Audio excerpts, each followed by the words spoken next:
के परिवार से 2000 से ज्यादा सेक्स स्कैंडल के वीडियो आए हैं। आपके प्रधानमंत्री जी जो हमारे भी हैं लेकिन नेता आपके हैं, हर जगह बोलते हैं लेकिन वहां पर जाकर कहते हैं इसको जो वोट जाएगा वो समझो मुझे वोट आएगा।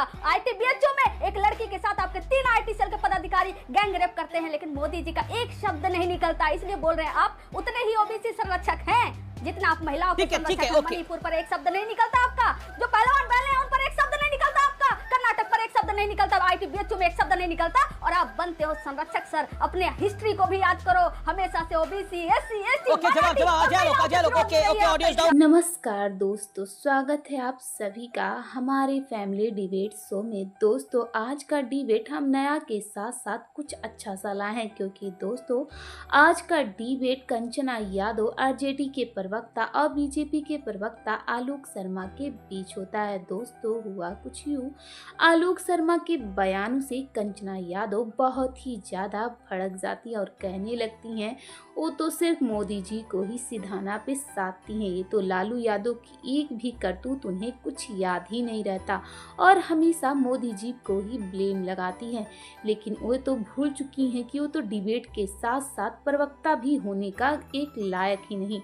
तो दोस्तों डिबेट काफ़ी इंटरेस्टिंग और मज़ेदार, हमें आशा है इस वीडियो को लाइक और चैनल को सब्सक्राइब करना नहीं भूलें, क्योंकि दोस्तों आपके प्यार और सपोर्ट की हमें ज़्यादा ज़रूरत है। तो चलिए बिना टाइम वेस्ट किए इस डिबेट को हम जल्द से जल्द स्टार्ट करते हैं। क्या आपको लगता है कि आपका नैरेटिव खराब कर दिया है चुनाव का ऑपोजिशन ने ये वीडियो फैलाकर?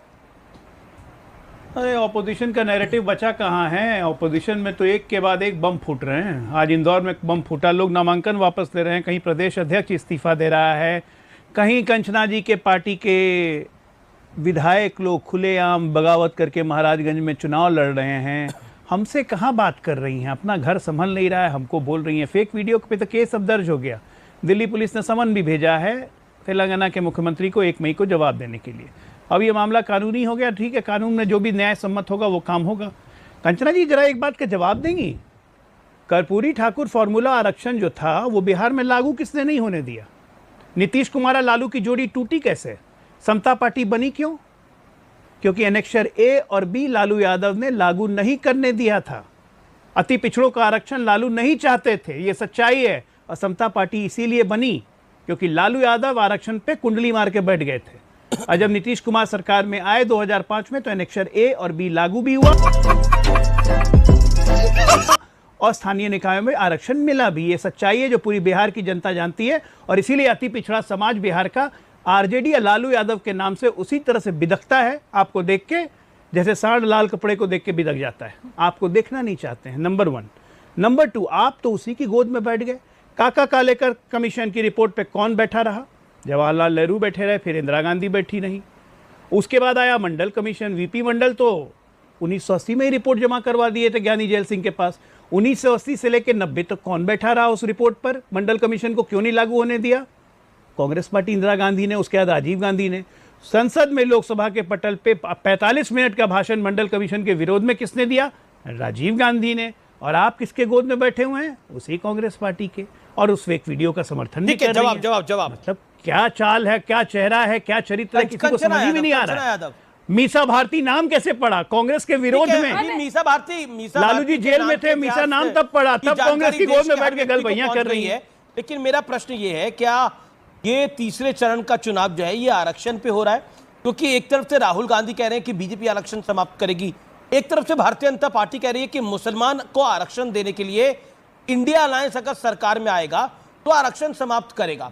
और वो उसकी क्रोनोलॉजी समझा रहे हैं कि जैसा आंध्रा में कर चुकी है कांग्रेस, जैसा कर्नाटक में करने का प्रयास करा कांग्रेस ने, उसी तरह का प्रयास अब भारतवर्ष में होगा अगर RJD सपा साथ ही साथ कांग्रेस का शासन आता है, इंडिया अलायंस आता है। जिस नीतीश जी के पार्टी से निकलकर नीतीश जी कि जिस पार्टी से निकल कर आए हैं और यहाँ पर ज्ञान बांट रहे हैं, इनसे मैं पूछना चाहती हूँ कि भारतीय जनता पार्टी का एक सिंगल योगदान बता दीजिए जो उसका ओबीसी आरक्षण को लेकर रहा हो, एससी आरक्षण को लेकर रहा हो, एसटी आरक्षण को लेकर रहा हो। अरे ये तो हमेशा से विरोधी रहे हैं। और अरे किस गोद की बात करते हैं आप? जेडीएस की गोद में आप ही बैठे जिसने मुसलमानों को आरक्षण दिया था, और उन्हीं के परिवार से 2000 से ज्यादा सेक्स स्कैंडल के वीडियो आए हैं।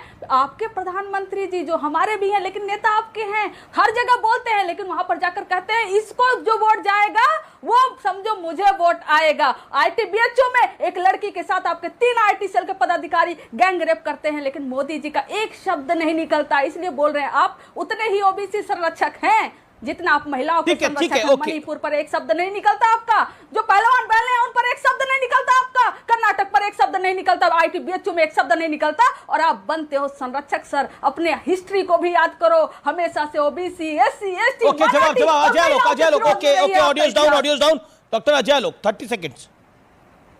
कंचन जी, आप गोल पोस्ट चेंज कर रही हैं। बात आरक्षण पे हो रही थी, आप कहीं और ले गई। खैर, मैं कर्नाटक पे जवाब देता हूं आपको। कर्नाटक में सरकार कांग्रेस की है। 3 दिन पहले की बात है, एफआईआर परसों दर्ज हो गई।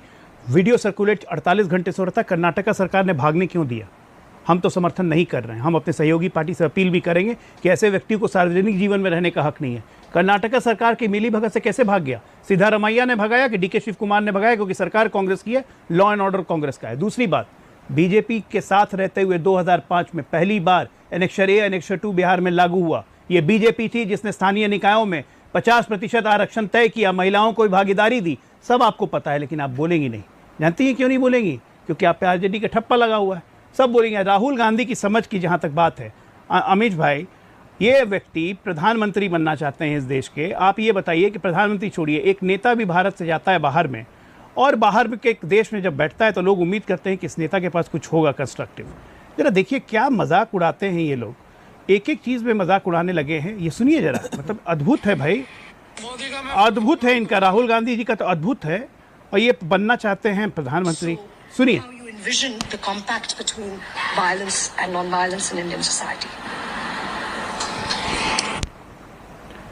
ये जवाब नहीं दे पाए कि वायलेंस और नॉन वायलेंस में सोसाइटी में आप कैसे इंपैक्ट करते हैं। ये जवाब नहीं दे पाए राहुल गांधी। ये देश के प्रधानमंत्री बनते हैं। मैं विवेक पॉलिसी पैरालिसिस इतनी है, इनको आरक्षण की क्या कंट्रोल अपना घर संभल नहीं रहा है। समाजवादी पार्टी का एक नेता मध्य प्रदेश के अंदर हस्ताक्षर नहीं करके आता तो उसका नामांकन चला जाता है। इंदौर के अंदर तो हमने देखा जो नामांकन जिसने भरा वो बीजेपी के साथ खेमे में चला गया। लेकिन दूसरी तरफ नैरेटिव बिल्ड करा जा रहा है कि देखिए वो क्या रहा है, ये आरक्षण को लेके आडंबर झूठ फैलाया जा रहा है, फेक वीडियो चलाया जा रहा है। क्या जायज है? जी, do you support that fake video? बिल्कुल नहीं जायज है। और फेक वीडियोस नहीं, बिल्कुल नहीं। Nobody supports the fake videos. और सभ्य समाज में, सभ्य डेमोक्रेसी में फेक वीडियोस नहीं होने चाहिए, चाहे किसी भी नेता किसी भी पार्टी के हो। एक सच्चाई। लेकिन दूसरी सच्चाई है कि व्हाट्सएप यूनिवर्सिटी पे जो इतने सारे ग्रुप्स बने हैं जो मुस्लिम विरोधी हैं, इस्लाम विरोधी हैं, फैनेटिक कम्युनल वायलेंस को प्रीच करते हैं, जिसमें अनेकों मेंबर्स बने हुए हैं, और एक पर्टिकुलर पार्टी, एक पर्टिकुलर विचारधारा, ब्राह्मणिकल सुप्रीमेसी और हिंदू सुप्रीमेसी को प्रमोट करते हैं। इनके खिलाफ कब एक्शन होगा और कौन लेगा? और जो बीजेपी का आईटी सेल करता आया है इतने समय से, और ये जो फॉल्स नैरेटिव्स बनाता रहा है कि साहब देश विरोधी हो गए सारे के सारे दल, ये देशद्रोही हो गए, ये एंटी हिंदू हो गए, ये रेटोरिक है। हिंदू खतरे में है। विवेक होगा इस देश में। Vivek, you are a respectable man, you are a respectable man. Vivek ji, आप एक पार्टी के लीडर हैं, रिस्पेक्टेबल नेता हैं। मेरा प्रश्न आपसे क्या था? आपने बोला कि बीजेपी, ये तो आप, ये आपका assumption है। आई एम टॉकिंग अबाउट जो हुआ है। मेरा कहना है जो अपराध हुआ है उसकी हम बात करें। गलत है। ये आपका एजम्पशन है कि फलानी जगह पे 500 लोग और अपराध कर रहे हैं, लेकिन वो 500 लोग जब सामने आएंगे तो उन पे कार्रवाई करी जाएगी। लेकिन अभी एक पॉलिटिकल पार्टी इस तरह के फेक वीडियो को प्रोपोगेट करती हुई पकड़ी गई है, और वो कोई सामान्य हैंडल नहीं, अपने हैंडल से ट्वीट कर रही थी जी। अब आप क्या बचता है? मेरा प्रश्न तो ये है कि हम कह रहे हैं कि नहीं, तो जब हम चुनाव लड़ने में ही सफाई नहीं रख रहे हैं तो चुनाव के बाद सरकार आने में कैसे उसको पाक साफ रखेंगे, सफाई रखेंगे? नहीं, इसको इस तरीके से देखिए, मैं किसी फेक वीडियो के समर्थन में नहीं हूं, और मैंने कहा है कि किसी भी पार्टी का कोई भी नेता हो, उसको फॉल्सली एक स्पीच को इनकॉर्पोरेट करके दिखाना एआई की मदद से गलत है और एक्शन जरूर होना चाहिए। लेकिन आई डू नॉट नो कि ये उन्होंने वीडियो वेरीफाई किया, नहीं वेरीफाई किया, तो क्यों नहीं वेरीफाई किया, ये होना चाहिए।